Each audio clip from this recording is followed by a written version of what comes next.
Bom dia, mais uma manhã com Deus, priorizando a palavra de Deus, e nesta manhã do dia 16 de maio, nós vamos meditar de Jó, do capítulo 5 ao capítulo 7, e que a paz do Senhor encha o teu coração nesta manhã. Continuando a fala de Elifaz.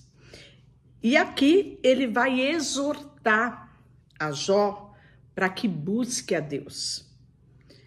Chama agora, haverá alguém que te atenda?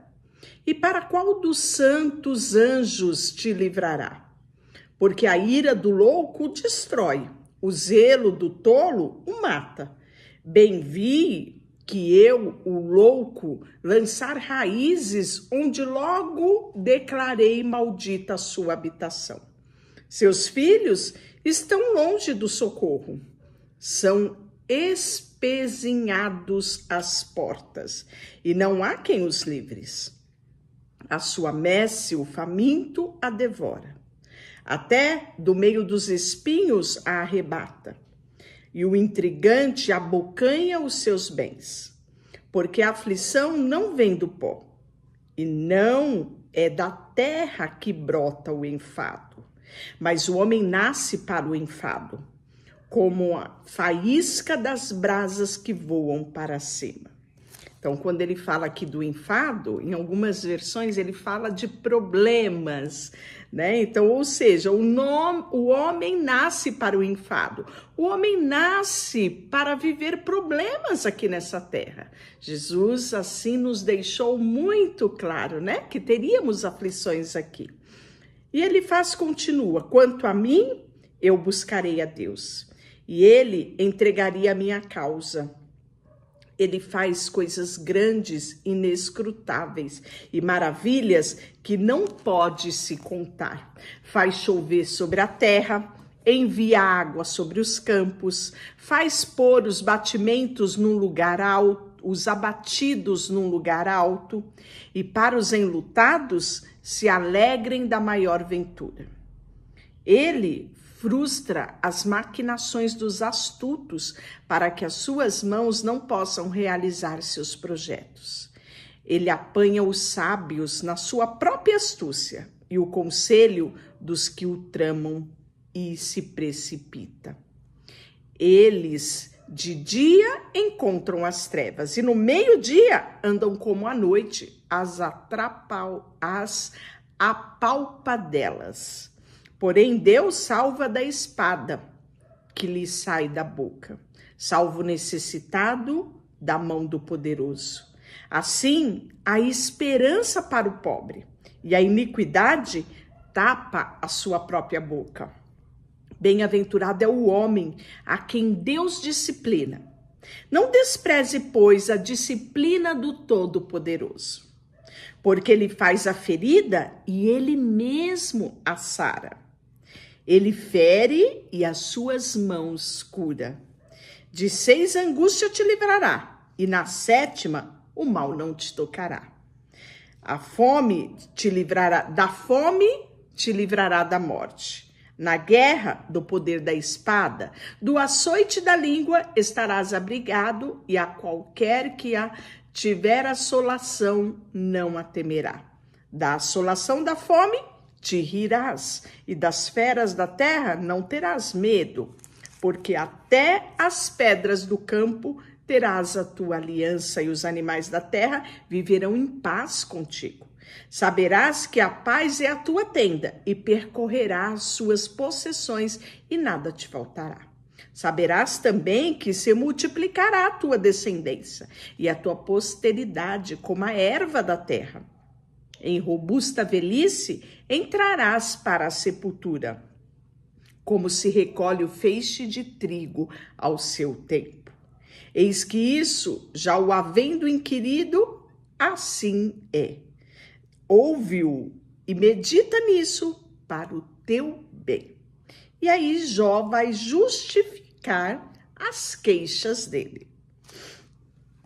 É como se Jó dissesse: não me julgue, olhe para mim, veja só. Então Jó respondeu: Oh, se a minha queixa de fato se pesasse e contra ela numa balança se pusesse a minha miséria, esta na verdade pesaria mais do que as areias dos mares.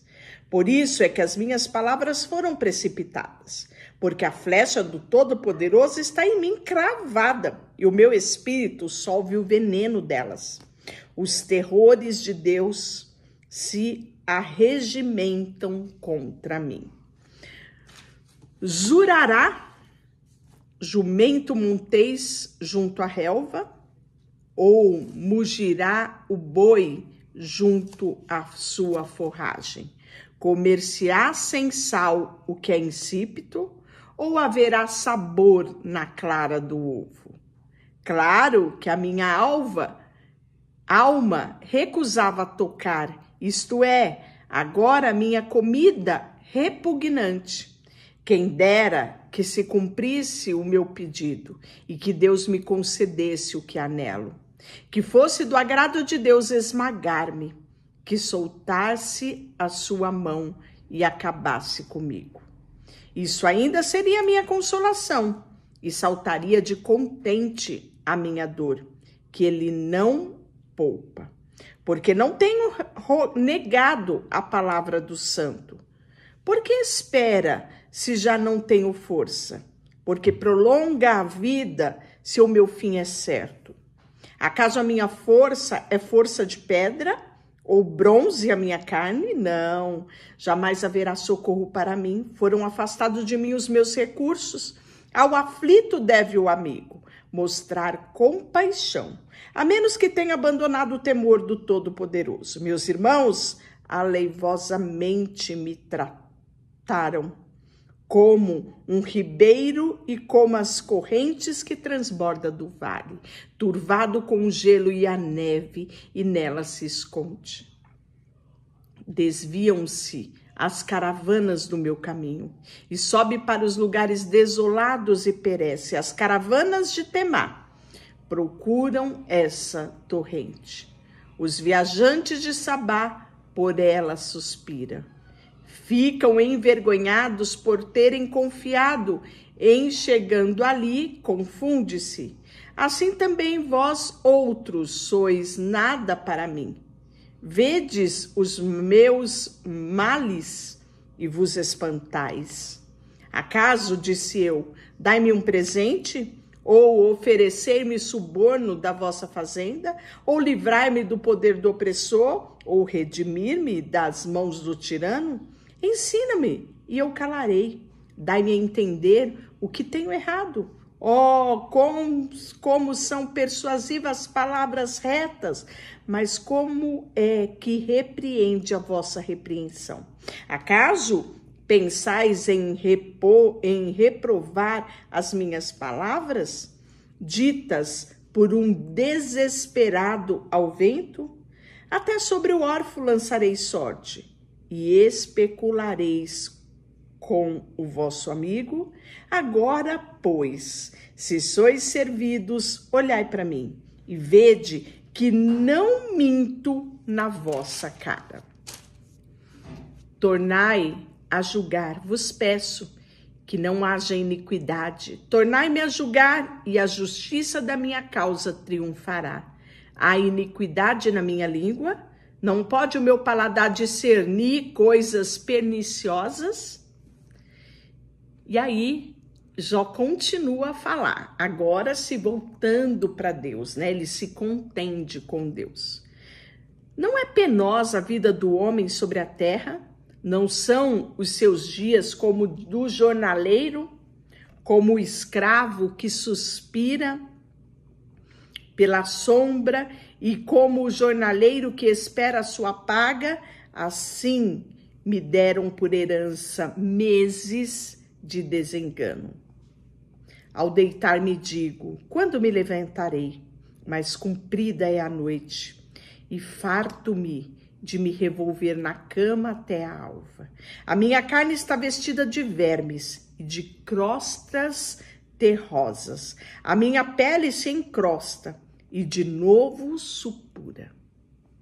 Os meus dias são mais velozes do que a lançadeira de tecelão e se findam sem esperança. Lembra-te de que a minha vida é um sopro, e os meus olhos não tornarão ver o bem. Os olhos dos que agora me veem não me verão mais, e os meus olhos me procurarão, e os teus olhos me procurarão, mas não serei. Tal como a nuvem se defaz e passa, aquele que desce à sepultura jamais tornará a subir. Nunca mais tornará a sua casa, nem o lugar onde habita. O conhecerá jamais. Por isso, não reprimirei a boca. Falarei da angústia do meu espírito, queixar-me-ei na amargura da minha alma. Acaso sou eu o mar ou algum monstro marinho para que ponhas guarda? Dizendo eu, consolar-me-á o meu leito, a minha cama aliviará a minha queixa. Então me espantas com os sonhos e com visões que me assombram, pelo que a minha alma esconderia antes de ser estrangulada, antes a morte do que a tortura. Estou farto da minha vida, não quero viver para sempre, deixa-me, pois, porque os meus dias são como o sopro que o homem, para que tanto, quem é o homem para que tanto o estime e ponha neles o teu cuidado? Semelhante a isso, nós vemos Salmos 8, versículo 4 e Salmos 144, versículo 3. A cada manhã o visite e a cada momento o ponha em prova. Até quando não apartará de mim a tua vista? Até quando não me darás tempo de engolir a minha saliva? Se pequei, que mal eu te fiz? O espreitador dos homens, porque fizeste de mim um alvo para ti, para que a mim mesmo não seja pesado. Porque não perdoas a minha transgressão e não tiras as minhas iniquidades, pois agora me deitarei no pó, e se me buscar, já não serei. E aí, até agora, nós vemos só a fala de Elifaz e a fala agora de Jó. Amanhã, você vai ver a fala de Bildade. Ele começa a falar no capítulo 8. Deixa eu orar.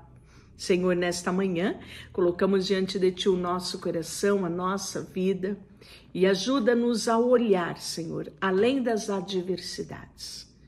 Que os nossos olhos sempre estejam no Senhor. Em nome de Jesus, amém. Deus te abençoe.